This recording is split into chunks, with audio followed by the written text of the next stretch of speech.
Fala pessoal, tudo certo? Eu fiquei um tempo afastado por aqui, por alguns problemas que eu tive no canal, mas agora finalmente está tudo resolvido e eu vou poder voltar a postar com regularidade com os vídeos semanais, sem interrupções. Então hoje eu trouxe para vocês uma tradução adaptada de um vídeo do Ryan Humiston, que ele fala sobre uma divisão de treino que tem funcionado muito bem para ele. Então, antes de começar, quero destacar que não existe o melhor treino para todo mundo. Mesmo que muitos títulos prometam o melhor treino ou a melhor divisão, o que realmente importa é encontrar o que funciona para você, para o seu corpo e para a sua rotina. Então, muita gente acaba criticando o que outras pessoas fazem, principalmente profissionais que têm resultados, né? Então, se está funcionando para eles, ótimo, encontre o que funcione para você. A ideia é a gente pegar aqui experiência de várias pessoas diferentes e utilizar como estudo, como conhecimento, como uma metodologia nova para a gente aprender e testar e ver se funciona para a gente, né?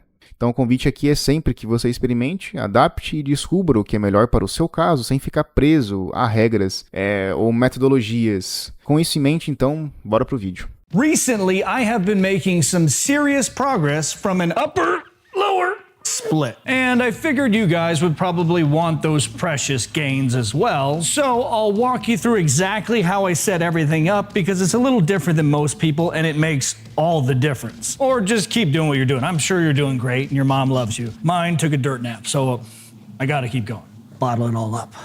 The reason I'm so geared up about it is because it's the only change I've made over the last few months. I still take the same microdose of testosterone, the same peptides, the same supplements, and even with that, the results have been significant. Also, since this happens to fall on an upper day for me, instead of just talking you through it, I figured I'd walk you through the entire workout. The one thing I will say is don't get hung up on any certain machine I might be using. That's not what's important. It's the structure of the workout itself.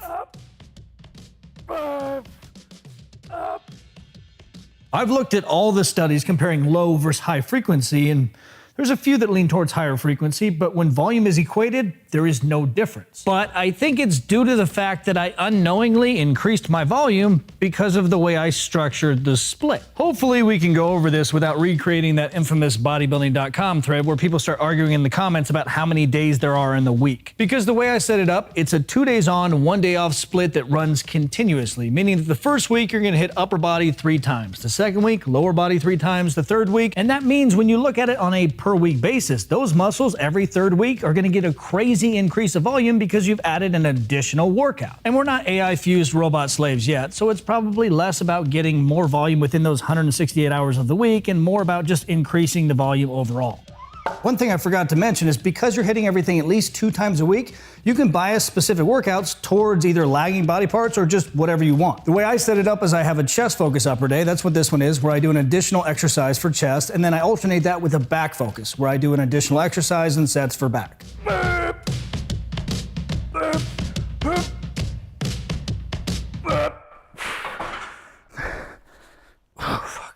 Another potential explanation of why this split is working so well is that your ability to generate maximum force within a muscle goes down with each sequential set. That means by not doing your typical, let's say 16 sets in a single session and splitting it up and doing 8 sets over 2 separate sessions, those sets on average will have a higher maximal force output, which equates to more mechanical tension. And we all know mechanical tension is king, metabolic stress is a close second, and damage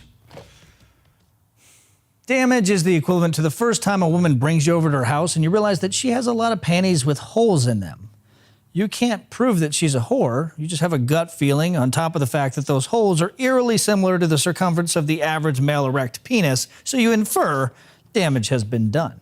Now, normally since I have an additional exercise to play with today, this is where I would do some sort of fly movement, but today for some reason, I feel like my presses are all tits. I don't know if you ever feel like that, where it's like you're squeezing those fuckers when you press. So I'm gonna do an incline press. Real high rep though, because it's just me and the dog. So if I get stuck, I die.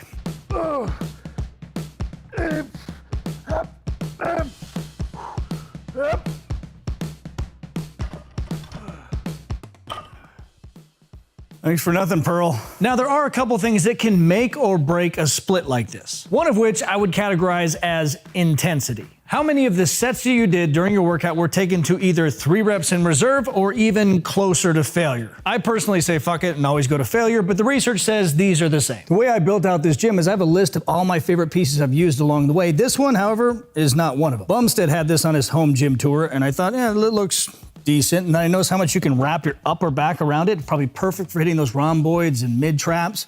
And it's phenomenal. There's another piece in here like that. Look at this thing. I just sat on Facebook Marketplace every day waiting for some grandma to die that had this in their garage, and I found one. You look at it and think, oh, that's probably a decent machine. It's the best quad machine I've ever used. You do Bulgarians on that thing, oh my God. Piss out your ass.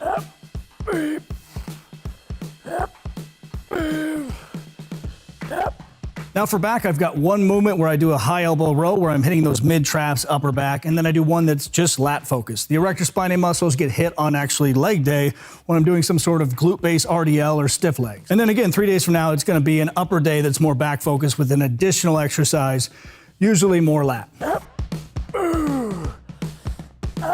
I also don't really believe in the premise of junk volume because I've seen a lot of studies where they did a shitload of volume and even indirectly hitting certain muscles. For example, doing a lot of presses increased the cross-sectional area of the triceps. But when doing a split like this where you have to hit so many different body parts, in this case, junk volume would be any set that isn't taken close to failure. Obviously, do your warm-up sets and make sure you're ready for the actual working sets. But if you're doing a set and you hit a number and stop because you hit the number, you're wasting your life. Next up, I'm doing lat pull downs with a V-bar handle. It's actually a prime handle. Did you guys know that their lead time is 56 or 57 weeks? How hard is it to weld the same shit over and over again? My Asian guy at MegaMass can get me a machine in a few weeks, and he's just one guy. He's a one guy. The nice part about this split is you know you only have a few working sets for each body part, so it's not hard to get amped up and get yourself to push all the way to failure. It's not like you have one of those leg days where you have 20 sets ahead of you and you're like, should I really do hack squats today or should I just take it easy because, I had a rough day. Didn't get all my water in. I also noticed it's really hard to overtrain. I'm trying to push myself as hard as I can in every single set, but there's only a few of them, so even if they're rest pause or cluster sets or whatever they are, doesn't matter. I'm still ready to go 3 days from now. What's going on back there? Like a fat roll of... Is nobody gonna tell me that?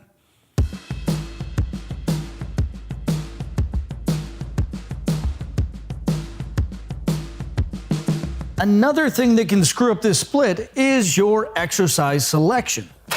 The one thing we know about a muscle is you get more of a stimulus for growth in those deeper ranges of motion. That's why you're going to see similar results from a lengthened partial to a full range of motion. And no, we don't need to get into a pissing match to determine which one is better. That's more dependent on the exercise and whether or not there's active tension through the descending portion of the length tension curve. All I'm really saying is that this portion of the range of motion is a lot less impactful than the deeper portions because it puts those sarcomeres at an optimal length and creates the maximum number of cross-bridge formations between the myosin heads and actin binding sites. I've gone too far. Now, I like to program an exercise for each head of the delt. And yes, I used to be one of those people that believe you didn't need to train your front delts because you get a lot of it during presses. That's wrong. Once I started training them, I realized, holy shit, that's what gives you that full 3D round look from the side is your front delt tying into your upper chest. So yes, you should train them. Why would you not? Oh, but I get enough on chest day. I also do all my presses with my elbows tucked in. Doesn't matter if I'm doing Smith shoulder press, whatever it is, I bring those elbows in and I get more isolation out of the anterior delt. And I don't know about you, but I used to always hurt myself when I did presses with my elbows flared out to the side. Sure, there's something to that.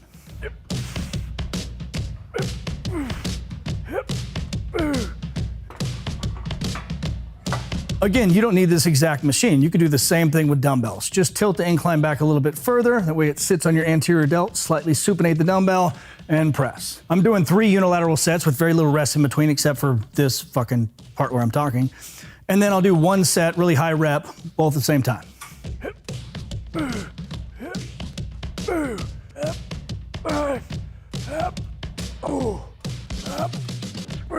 The reason I went down that glory hole was to show you my thought process and the reason why I select the exercises I do, but even I hated that. To simplify it down, exercises need to allow for these 2 things. The first one being it has to allow for those exaggerated ranges of motion. As much as I like to randomly throw in a weird exercise like a coffin press, which could potentially target those inner chest fibers more because other muscles have shown the ability for regional hypertrophy, we don't have time. We only have a few exercises. We can't waste it on a coffin press. So fuck off. The second part of it is which of those exercises allow you to more effectively load the muscle at those longer lengths. So if we use chest as an example, a fly is a great movement, but but it doesn't allow us to put as much of a load on that pec as a press does. So unless you're doing a chest-focused day where you have 3 exercises on that day, I wouldn't do it. Fuck off again. For the lateral head, I often find the best thing you could do is just straight sets. It allows you to focus in and make sure your form's not screwed up, because oftentimes it is.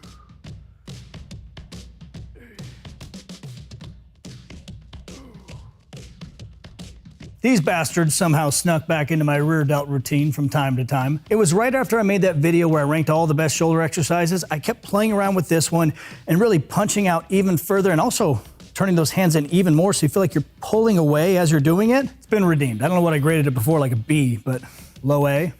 The key is don't pull those arms all the way out to the side. Go until you feel that rear delt stop contracting, and then right before it jumps into your traps, freak out, stop, go back down.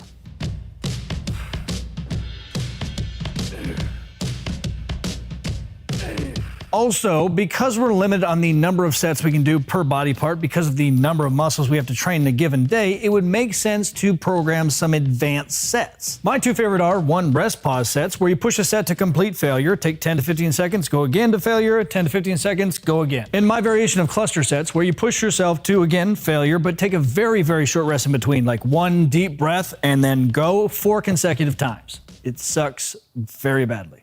Some people call those mile reps, but on those, when you fail on the consecutive sets, you just stop. With mine, you just keep going no matter what. Also, I'll probably just never use that term, because have you ever seen the guy's website?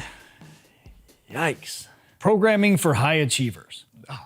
First thing it says on his website: some people call me the GOAT, but you can call me. You know that lady who sells farts in jars on TikTok? I bought one, and it's sitting there marinating in my cabinet just in case I figure out his address. Now, I only program 1 exercise for biceps and for triceps, and it changes each time, but there are quite a few sets.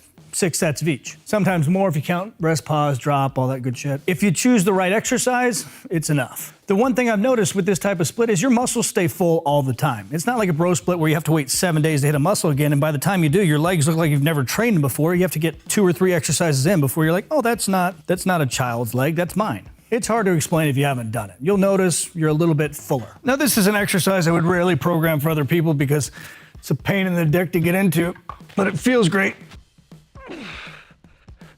Especially when you exaggerate the stretch and then pull into it.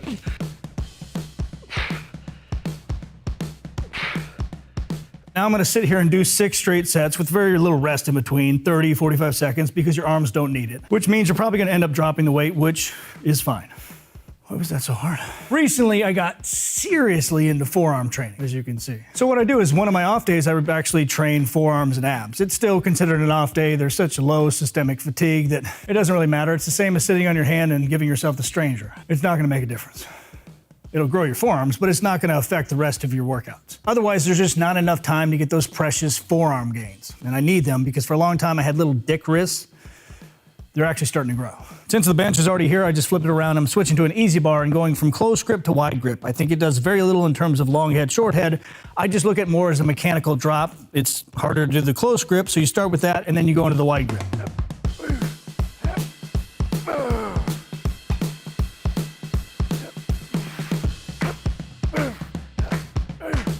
Here's the exact workout we did today. Also, the new upper and lower split is live within the app, and it is the best thing I've ever done. And I've saved a lady's life in a restaurant who was choking on a piece of steak. I mean, she was older and probably just looking for a way out, and I stole that from her. But either way, this is my greatest accomplishment. It's a 6-week program built with equipment that everybody has access to. If you go to a gym, even a Planet Fitness, you have everything you need to get the job done. And I guarantee you'll like it. And if you don't, go through the whole program, email me after you're done and say, fuck you, and I'll give you your money back. I highly doubt it though, because it's a culmination of everything I've learned up to this point, and it is fucking glorious. So click the link in the description, get after it, and get growing. I haven't said that one in a while, that's weird.